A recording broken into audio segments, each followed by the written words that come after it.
कुछ बताया।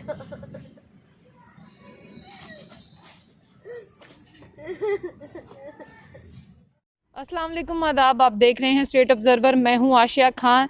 जिस तरह से आप सब लोग जानते ही हैं कि जम्मू में भी अब जो क्राइम रेट है वो लगातार तेज़ी से बढ़ता जा रहा है। मैं आपको बताना चाहूँगी, जो एक केस था कल अप्पर गाड़ीगढ़ की बात करूँगी, रात को एक सुसाइड का मामला, वहाँ पर एक हस्बैंड वाइफ ने सुसाइड किया था, वहाँ पर पेश आया है। अभी उस हादसे को 24 घंटे भी नहीं हुए थे। डिग्याना में अभी मैं वहाँ पर मौजूद हूँ। यहाँ पे एक 18 वर्षीय एक लड़की है जिसने एक सुसाइड किया है। ये अभी हम वहीं पर खड़े मौजूद हैं उन्हीं के घर पर, जहाँ पर उन्होंने ये सुसाइड किया है। अभी यहाँ पर पुलिस वाले उनकी बॉडी को पोस्टमार्टम के लिए लेकर गए हैं। ये उनकी माँ है, उनके भाई हैं और कुछ उनके संबंधी हैं जो यहाँ पर मौजूद हैं। क्या नाम है आपका? मेरा नाम रिंकी है। आप बहन है उनकी? जी, बड़ी बहन? मैं बड़ी बहन हूँ। जी। तो ये कब का कितने बजे की बात है? ये तो मेरे को नहीं पता, मैं तो दूर रहती हूँ, मेरा कमरा है दूर।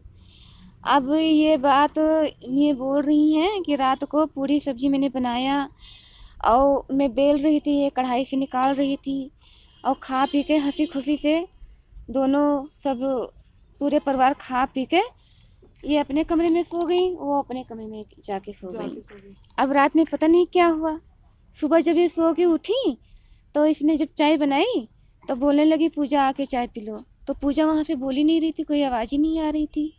फिर उसके बाद में इन्होंने 4-5 आवाज़ लगा के फिर इंतज़ार करके कि अभी निकलती है, अभी निकलती है, नहीं निकली। तब उसके 10-15-20 मिनट के बाद ये निकल के गई तो थोड़ा पर्दा हाथे से खसका के अंदर को इन्होंने दरवाजे खिड़की से देखा। फिर उन्होंने देखा कि नज़र आई कि वो खुदकुशी खांसी लगा के वो लटकी है। फिर चलिए। इन्होंने शोर मचाया, हल्ला मचाया। पूजा जो थी वो अकेले सोती थी? अकेले सोती थी वो। अकेले सोती थी, अकेले कमरे में? अकेले सोती थी, अकेले कमरे में। आप जो आप हैं वो कहीं काम करती हैं? हाँ जी, काम करती हूँ, लेकिन बीमार हो गई हूँ, हफ्ता हो गया मैं काम पे नहीं गई अच्छा, हूँ। आप मतलब घर पे ही थे? हाँ, घर पे थी। अच्छा, हाँ, ये रात में किया है।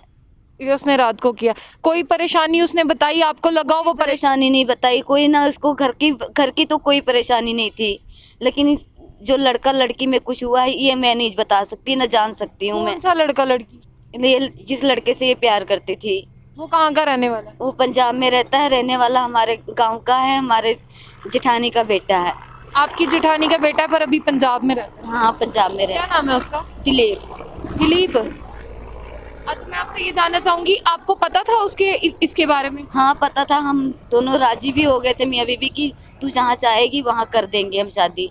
तो उसने बोला कि इस साल मेरी बहन की शादी है। लड़के ने बोला? लड़के ने बोला और अगले साल में हम तुम्हारे साथ शादी करेंगे और तू मेरे साथ करेगी।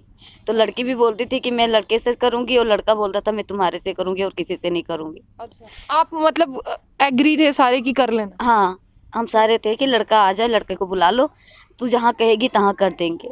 लड़का तो आपका रिश्तेदार ही था जिस तरह हाँ, आप रिश्तेदार था।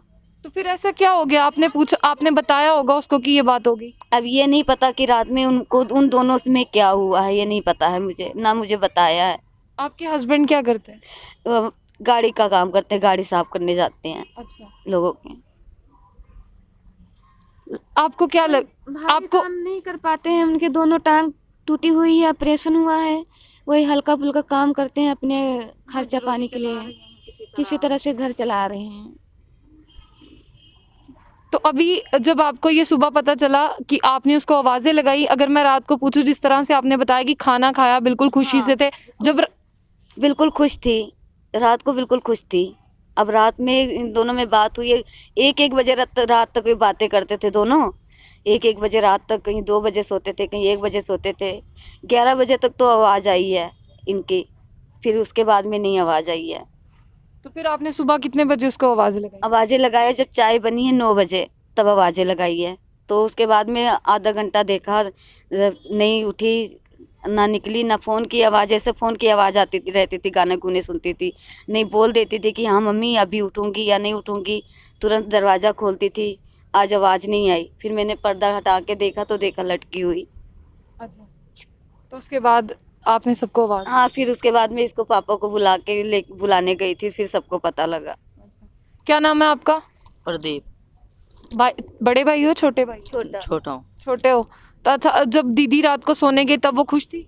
खुश थी वो, पूरी अच्छी तरह से ठीक ठाक थी। मतलब फैमिली घर वालों के साथ कुछ नहीं हुआ? कुछ नहीं हुआ, अच्छा। पूरी ठीक थी। वो खा पी करके अंदर गई, बोलता दरवाज़ा बंद कर लो, सो जाओ आप। शाम सब गए, टीवी देख रहे थे रात को। फिर रात को टीवी देख करके हमने बंद कर करके सो गए। फिर सुबह देखा ये सब हादसा हुआ है। हाँ, उसके बाद में पुलिस आई? पुलिस आई, फिर निकाला बॉडी वॉडी, फिर लेके चले गए। जिस तरह से हमने उनकी माँ, उनकी बहन और उनके भाई से बात की, अगर रात का वाकया बताएं जो इन्होंने बताया कि वो अच्छे से खाना खाकर सोने को गई, उसने कहा कि आप दरवाज़ा बंद कर लीजिए। उसके बाद उसके माता पिता को नहीं पता कि क्या हुआ क्या नहीं हुआ। जब उनकी माँ ने सुबह उनके लिए चाय बनाई, उनको आवाज़ लगाई, अंदर से आवाज़ नहीं आई। फिर उन्होंने देखने की कोशिश की और आगे देखा कि वो फंदे से लटकी मिली। उसके बाद पुलिस वाले आए, शव को लेकर गए। एक बात यहाँ पर यही बोलना चाहेंगे, हम अपनी तरफ से यही प्रयास करेंगे कि सुसाइड नहीं करें, क्योंकि ये कोई समाधान नहीं है। क्योंकि जाने वाला तो चला जाता है, पर जो फैमिली है उसको बड़ी दिक्कतों का सामना करना पड़ता है, वो ये सदमे को भूल नहीं पाते हैं। तो हम यही चाहेंगे कि ऐसी जो केस हैं वो ना हो। तो ऐसी और भी अपडेट्स के लिए जुड़े रहिए स्टेट ऑब्जर्वर के साथ। हाशिया खान, जम्मू से।